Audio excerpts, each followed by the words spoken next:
Good morning, good afternoon, good evening, wherever you are in the world. Welcome to FPL. Don't panic. Game week 21 is done.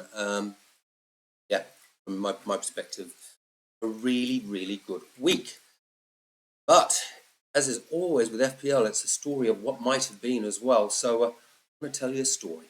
I'm going to tell you a dead story. So didn't actually get to watch a lot of football over the weekend. The only football I got to watch is when we did the live stream, the watch along for the first group of matches, which was a load of fun. We had a bunch of people join me, so we all got emotional together as goals went in, and in many cases, and certainly in that first round of matches for me, didn't go in.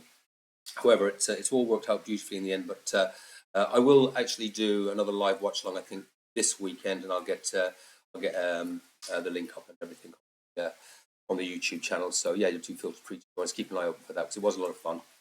But anyway, back to my story. So didn't get to watch this morning's match.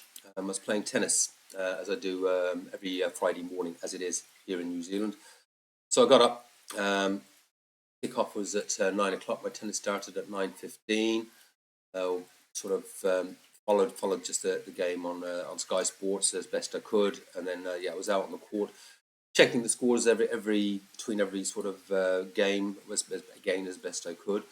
And of course, United went 1-0 down, and I came off at the end of the match. A successful match, by the way. Still 1-0 down, and there was about 10 or 11 minutes to go, and I thought, hopefully I could at least hang on to a green arrow. So, in the car, gave a shout to my mate Tim. I said, Tim, I'll see you for a coffee. And he said, yeah. And the next thing I'm going, He said, what's going on? I said, Matt Diallo just scored. He said, what's that all about? It's just this FPL thing. I said, we've got congratulations. Big key. Oh, congratulations, dude. Well done. Oh, thanks, Timmy.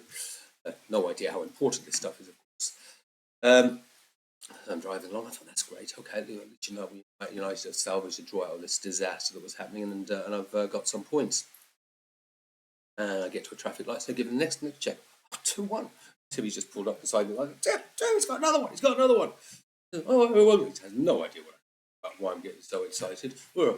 And I said, it'd be the dream now if you got the hat trick by the time we sit down to get our coffee. And I sat down with coffee. An hour or two later. Permission to squeal. So, yeah, it was an incredibly emotional 10 minutes, and it has obviously been an absolute game week changer. And I suppose in my plan for 21 to 25, I've actually got a 21 to 29 plan. I'm going to cover that in another video. There's actually quite a lot to go through since this is about this game week review. The game week 21 to 25, take no hits. Because I'm so tempted to take hits and bring Bruno in for Ahmad. No, there is a policy. Stick with the policy. So I stuck with the policy, and I actually, in some ways, I think I have one of my subscribers to thank that gave me a He says, "Don't panic. You do nothing but panic." I'm naming the team of the week award after you, Mr. Bishop. By the way, I'll get to that towards the end of this video. Good game week. Let's run through it though, because it is still a story. Dear God, this could have been an astronomical sort of 120 point a week if everything had gone my way. Let's have a quick run through. I'm obviously really, really happy. We've got a massive rank rise there. I think it's ended up in something like 160,000 rank rise, getting me up to 202, 843. I was languishing down at about 430,000. So that's great. It just feels as though it really, really does get things back on track. But running through it, Pickford, that was disappointing on two levels. I made a decision right on deadline. Do I play Watkins? Talk more about that. I said, no, I can't have a striker go. It's my goalkeeper. That's like hedging your bets. I really wished I'd hedged my bets, especially as I was going to bring Watkins in for Enzo. I had him in. I was flicking around between a few options, and we'll talk about the captaincy. There was another bunch of when if I had made what really ultimately I think all in the end for me. yes, 50-50 calls that went wrong. I still got 88 points. But anyway, Pickford, and to add insult to injury, he got a bloody yellow card as well. Will I be changing my keeper anytime soon? No. I think I've really sort of set my path now with Pickford, and the only time I would potentially, I think, change him might be when I wildcard, and that is some way off at the moment. And I still think that Everton defence will keep clean sheets. Now, I'm saying that I didn't get to watch a huge amount of football past the first little group of matches, so I have really no idea how well Everton played or didn't play under Moyes. I will be looking at the highlights at some time in the next day or so, just to sort of get a feel for it. But he'll be going nowhere. Moyes is, in my opinion, probably like Dyke Mark II anyways. He plays a pretty defensive game, so hopefully Everton will start to keep cheese. And it was just the one goal, so that could have obviously, I suspect, been a 0-0, which would have made me very happy, but not this week. And to add insult to injury, say he got the yellow card. He does pick up the odd yellow card pick. That is one slightly annoying thing about him, because 1 point at the moment, it's 1,000 places. It's 1,000 points in at least 1,000 places in rank. Anyway, moving on. Hall, yeah, really happy now. Some good fixtures, decent fixtures ahead. Would have been nice to have got the attacking return. Newcastle were looking good. That is one of the matches I caught a bit of. And Newcastle were actually pretty lucky not to concede, to be honest with you. Fly on my microphone. Pretty lucky not to concede, really, but really good haul from Newcastle trio overall. So obviously I'm delighted with that, and very happy I've got Hall. He's just going to be. I've had him for ages, but I benched so many points with him. But now I think it's just play, unless it's like a really tough away fixture. I've got a better home option on the bench. Gabriel got the yellow as well, so there's another point disappeared. I'm going to talk about this in my 21 to 29 strategy video. Obviously, we've had 21, and part of that was just taking no hits and just the one transfer that I did. I need to do something with this, clearly. Gabriel 1 and Trent just the 2. I have a plan. It's just when do I implement that plan? I have a plan that started out from starting in game week 22. But there's also benefits to rolling as well. But as I say, I'll talk about that in a separate video, because there is quite a lot to go through there. But clearly, just absolutely disappointing. I mean, look at my bench with Timber there and Konza. Konza, by the way, is not a regret. There was never any chance Konza was playing this week, so it's not one. I don't think of what might have been with Konza. He was never starting. But at the same time, 11 points there from Timber and Konza, which was that 6, 7. Yeah, I mean, basically outscoring, my actual defense. So pretty much, it's yeah, they are. So there is stuff to be. I mean, imagine if I had a functioning defense, how good my game week could be. So there are some tweaks needed there. It's a question of when do I build those in over the next 8 game weeks. Is fundamental with the current plan. Salah. Now, I'm actually happy Salah didn't score. Obviously, I did make that decision to not put the captain's armband on him. I think he still had a very high captaincy. So for him to come in, I think any points he scored would have still probably hurt rank. But the thing that I'm most pleased about, because this has been something that has challenged me certainly in the game weeks 15 to 20, where I suffered some pretty significant rank drops, where I was sitting at about, when I was at 14, I think I was sitting at about 108,000. Then I dropped over a number of game weeks to 430. If Salah didn't haul, my points didn't look great. I was having bad game weeks, and there weren't enough points coming for areas of the team. So what really pleases me about Salah not scoring, not least that I didn't put the captain's armband on him, but that Salah didn't get anything, and I've still come in with a really good game week. Two reasons to be pleased there, that the choice was right to take the captain's armband off Salah this week. Palmer, captain's armband went on him.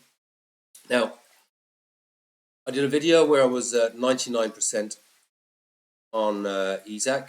Then I started getting the collie wobbles with this hamstring of his, and the yellow flag was still on him. and having had hamstring injuries myself in the past and stuff like that, and I just felt it was high risk that even if he did play, Isak might not play the minutes. Then I built a whole narrative then because I brought Gordon in for Jota, about putting the captain's armband on him, which I was really almost set on. And then as it was coming up to the deadline, I swear to God, I went back to Isak. I went on Gordon. I went on Palmer. I considered Salah. And I was back on Isak. And I was on Isak right up until the last couple of minutes. And I thought, no, going Palmer. He is actually probably the lowest risk. And that it would still give me a decent rank rise if he did get something. Because I was, there was a reasonable amount captaining him, but it was still down around the 50%. So that was the decision. I still think my logic was right around it. I just didn't get the right result. Because now I'm not quite sure why. Again, I didn't get to follow as much football as I would have liked over the weekend. But Isak did come off early. And they did protect him. That the result was safe. Now, would they have done that if, say, they'd been 2 or 3-0 up and Isak hadn't scored? The simple fact is, he is absolute, excuse my language, fucking quality. Is he now, in any given game week, a better choice than Salah? Don't know. We do have another captaincy dilemma in game week 22. That is for absolute sure. Okay, enough on that. But as you can see, if I had gone Isak, if I get to Watkins in a second, yeah, there would have been another big bunch. I'd been tipping nicely towards 100 plus at this point if I had Isak in instead of Palmer. Ahmad, well, I've told you the story. Nothing to say there. I think all know what I think of this player. I had him in my team at the beginning of the season, and obviously he wasn't getting the minutes. Then he started getting the minutes, and he scored 5 weeks in a row, and I had him in my team for a few of those. And then he went on a bit of a blank, and it was the temptation. And I guess this is the thing, actually being patient. When you know a player is quality, I did have a bit of a nervous moment, well, it was more than a nervous moment, when I saw that he had been moved to right wing back as opposed to playing up sort of on that right wing, sort of, with Bruno, Ahmad, and Garnacho. And I thought, that's not going to help. So I can't tell you how delighted I am. I really was pretty bouncing in the car, and I was striving to get my coffee this morning. I really was absolutely thrilled, and he's just a wonderful player. He just keeps going and going and going, and conversation to be had in my 22 to 29 plan in the next video I do before deadline. Part of my plan is, do I move Ahmad up to Bruno? And I think the answer to that is probably not. Probably not. Not at the moment, anyways. Anyway, Gordon spoke about again. So I brought Gordon in for Jota. Jota scored. Jota fulfilled my narrative that I built a few weeks ago that he only needs 30 minutes and he'll get a goal, but he'll be starting soon. Well, he wasn't starting soon. So I took him out and brought in Gordon. I wanted Gordon anyways. I wanted Gordon for next week, for the next game week. But of course, Jota did get his goal. I think Gordon outscored him by 1 point anyways. I'll take any point I can get. And I wanted Gordon in my team. I spoke about him in the last video. I really rate him. Newcastle are on fire at the moment, and Gordon is going to be amongst the goals and the assists every week, especially when Newcastle are getting 1 or 2. So absolutely happy with that decision, even though there wasn't a tremendous amount of upside this week in the transfer. The irony being that Jota is back on my shopping list, but not yet. We'll go through that in the 22 to 29 plan. Enzo. Lordy. Enzo. Yeah. He even lost his bonus point. I thought, at least he got 1 point, and even that got taken off him. I do have a theory on this, though. Again, I caught a bit of that match. I don't think it's Enzo's fault. You know whose fault it is? Bloody Jackson. He can't finish. Enzo was never going to be a goal-scoring midfielder for me.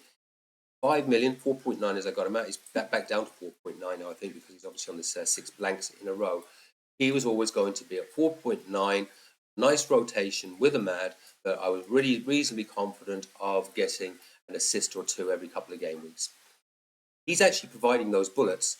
They're just not being finished. So the question is, do I persevere? Because I do think Jackson will come back into form, the amount of chances he is missing, or if they actually change Jackson, bringing someone else. So I think Enzo will get a last row. We'll get to my Gaming 22 team shortly. But it is frustrating. It is very, very frustrating. Isak, nothing to say there other than, just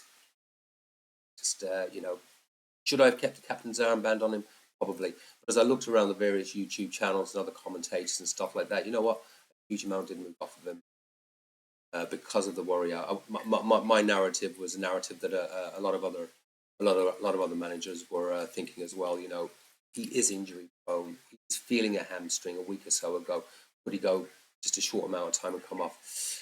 And just for me, as I say, 21 to 25 is about being risk averse, trying to just steer a steady ship and claw my way back up the table.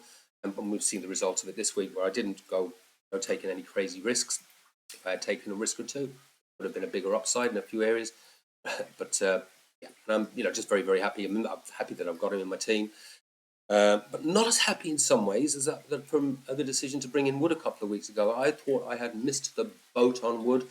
And I thought, but every time he scores, he is hurting my rank.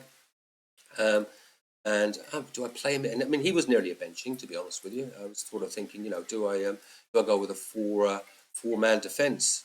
And it wouldn't have been Konza coming in; it would have been Timber. Thankfully, I didn't. Wood played, and he got an absolute peach of a goal against Liverpool. He'll get one or two chances a match. That's all he gets. His expected goals are ridiculously low. He's just a quality finisher. He is just a quality finisher, and yeah, just carry on. I will have some decisions to make in future game weeks. He's going nowhere, but there are going to be some interesting decisions to make in games where he has got tough fixtures. There are some tough ones coming, but Liverpool, and he got his goal.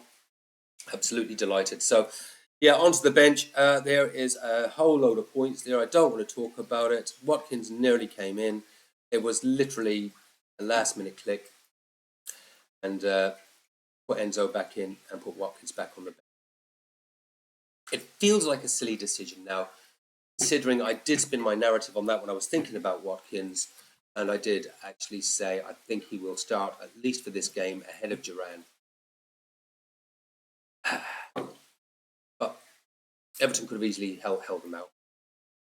I think I've got the big question I've got now is Watkins is on my transfer out list. The thing with Watkins, he is a form player, and sometimes he just starts scoring and he doesn't stop. And I've got him.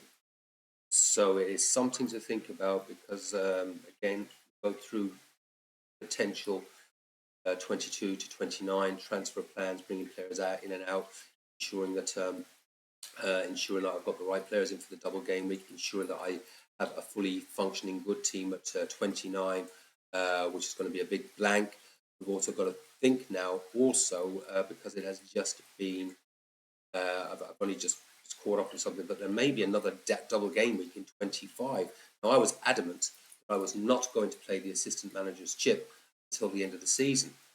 Double in 24, double in 25. Here's who I want to bring in. Do I want to play that assistant manager's chip? Because there is huge upside in that assistant manager's chip. I think it is probably the best chip of the lot if used correctly. The upside could be huge. And to have another game to use it in, for the double game week.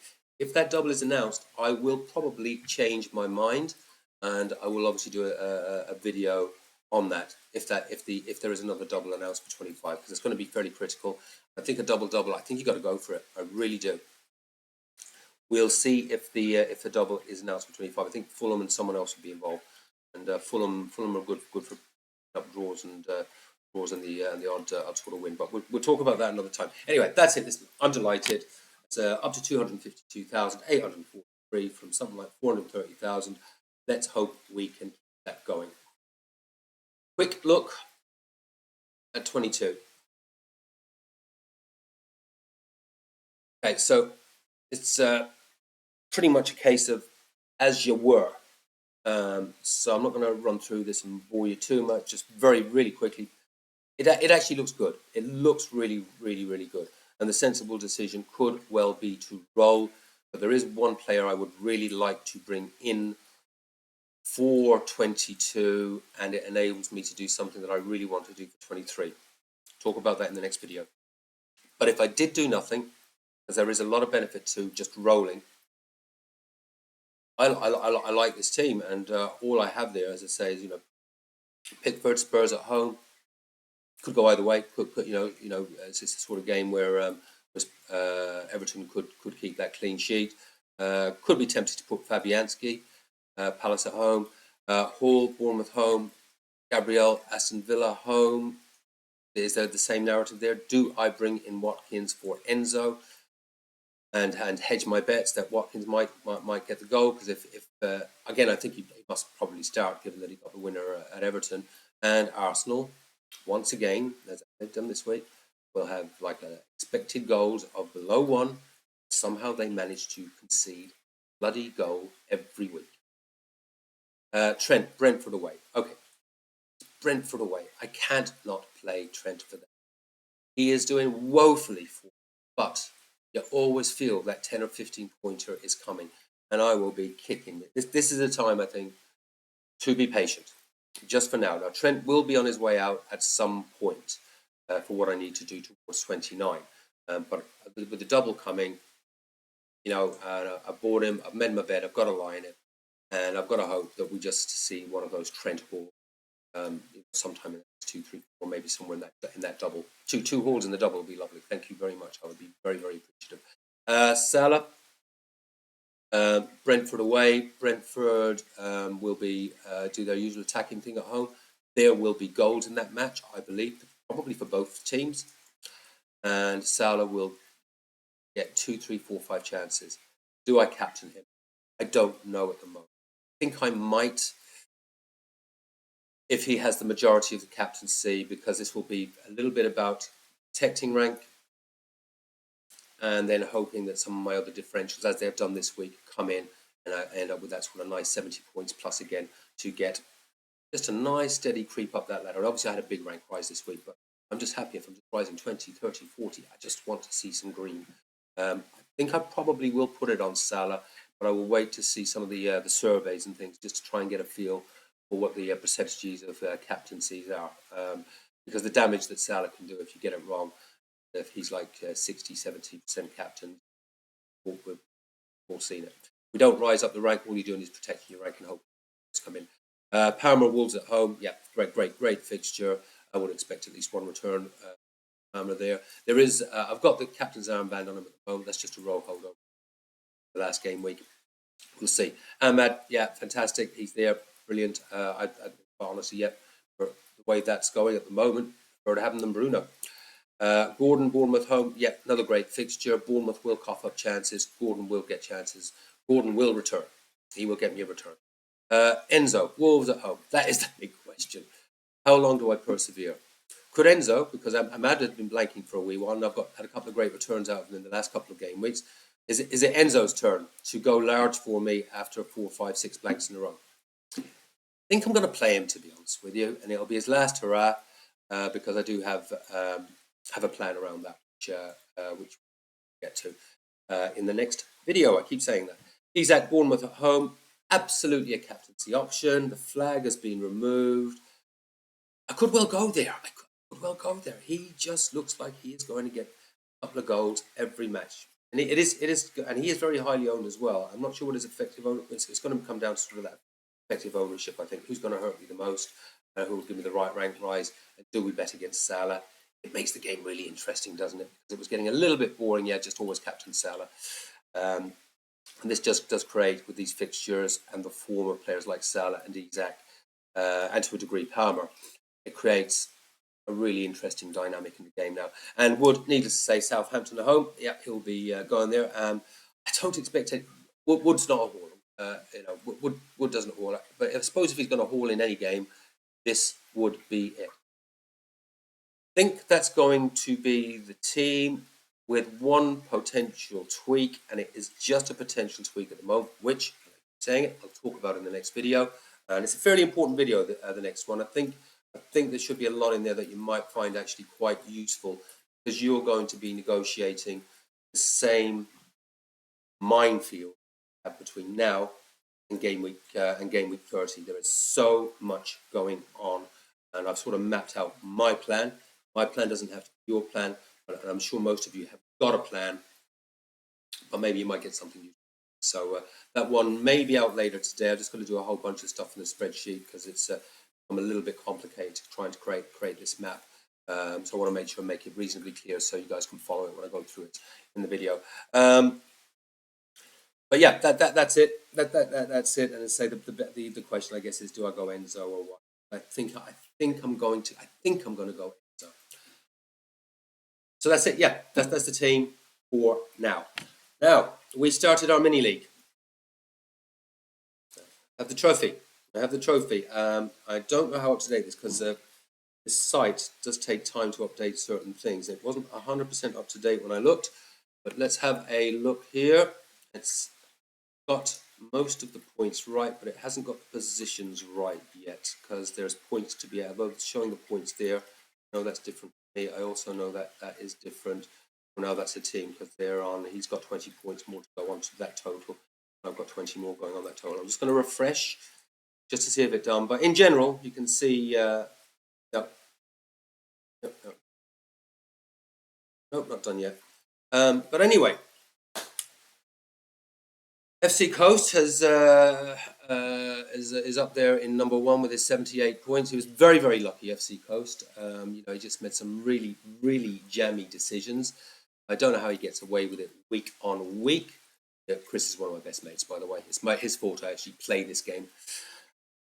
Anyway, well done, Chris. You're storming it, mate. You are having such a good season, buddy. But you don't get the trophy because you're not the top point scorer this week. Oh, look there with 88 points. It's me. Unfortunately, now that's a team, and because he is ahead of me, Andrew Ferguson gets the. I told you I was not going to name it after Mr. Bishop, who gave me a bit of a rort for panicking. Called it the Bishop Brennan FPL Panic Charity Cup.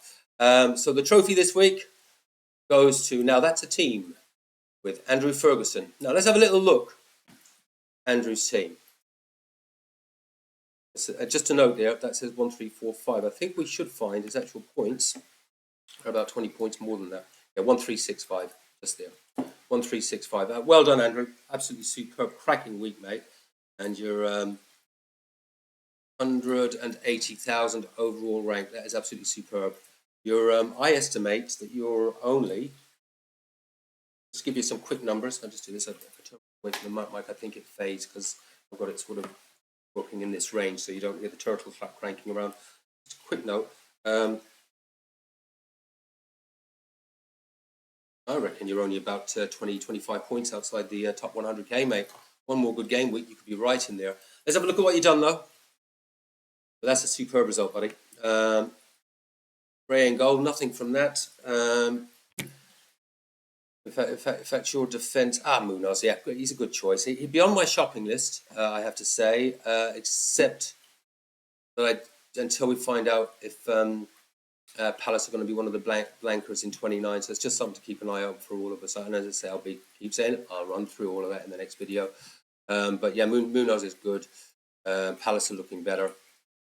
Yeah, he's a good buy. Hall the 6, yeah, and Gabriel. So you've probably got a similar Gabriel angst as I have. Palmer, Salah, Gordon, Ahmad. I wonder where I've seen that midfield. Yeah, great midfield. And you don't have an Enzo in there to drag things down. And Jackson up front. Be interesting to see what your thoughts are on Jackson. Actually, I got rid of him, but he's also holding up one of my other players in, as I said, in Enzo, in that he's not putting chances away. And Isak, of course, and you had the captain on captaincy on Palmer. So yeah, well done, sir. Congratulations. I present you the trophy. Unfortunately, he can't be with us today to accept the trophy, so I'll accept it on his. Hey, well done, buddy. Well done. If you're watching this and you're not already in the league, I will leave a link in the description. Love to have you on board. It's all a bit of fun, and we're all just hopefully we'll certainly have fun this weekend, this afternoon. So back. See there. So yeah, it's just sort of looking down. As I say, if there's anything for any of you guys that have had a disappointing week, there's some nice, interesting scores there. I see. We've got 76s and 69s and 74s and a nice 83 there from Solomon. And our Davey down 77. So honestly, it's just such a game of luck, and all we're trying to do is create the circumstances in which we can be lucky. This week, I was lucky. A hat trick. My game week changed in the last 10 minutes, and seriously, it could happen to any of us any week. And you can suddenly find yourself flying up the ranks. It is really, really tight, you know. So all we try and do is try and make decent decisions. And you've seen me; I don't always make good decisions. And look at this week; I made some good decisions, and boom, you know, it's just a big week. And it could have easily, if I'd made even better decisions, it could have been a plus 100. It can turn around. It is so tight. Just to give you sort of a little bit of an indication. Um, I'm on 1,354 points. That is an average of 65. Top 100k is 1,381 points. That is an average of just below 66. You know, just try and just try and keep ticking along. You'll be surprised how quickly you can pull that back. And also, as we've seen with me, from 11 to 50, how quickly you can fall off as well. It's very, very dynamic. Number one, just if you're interested at all, is on 1,551 points. That's number one in the world. That is an average of 74, which is actually higher than normal at this stage of the season. It's starting to creep down a little bit. It was 75 last week. The anomaly being there with everyone captaining Salah and getting those hauls each week. With the captaincy spreading a wee bit, I suspect we're going to see that average dropping down. In fact, the number one only scored, which is still a good score, 73 this week. So if I can feel I'm making ground, obviously I never expect I'm going to get a close number one. If my scores are consistently beating who's at number one, then you know that obviously makes me well. We've certainly got plenty of scores in there this week that beat number one in the world. So well done, folks. I'll leave it at that. I was a little bit rambly. Hopefully it was interesting. I'll leave it at that. If you're not already subscribed, love you to subscribe. It's growing day by day now. It was still not massive, but as I always say, a month or two back, I was talking to myself. We're at about 110 subscribers now. It's growing week on week. You know, just a few people coming every day, so it's ticking along. We're having some great conversations. I've got the live watch alongs going now, so I'd love to have people joining us. I will get an invite or something up on the YouTube channel towards that for the Saturday fixtures as they are in the UK, I think. That's it. Have fun. Play your own game. Don't panic. And I'll see you probably in about 24 hours with the next video. Take care, folks. Bye-bye.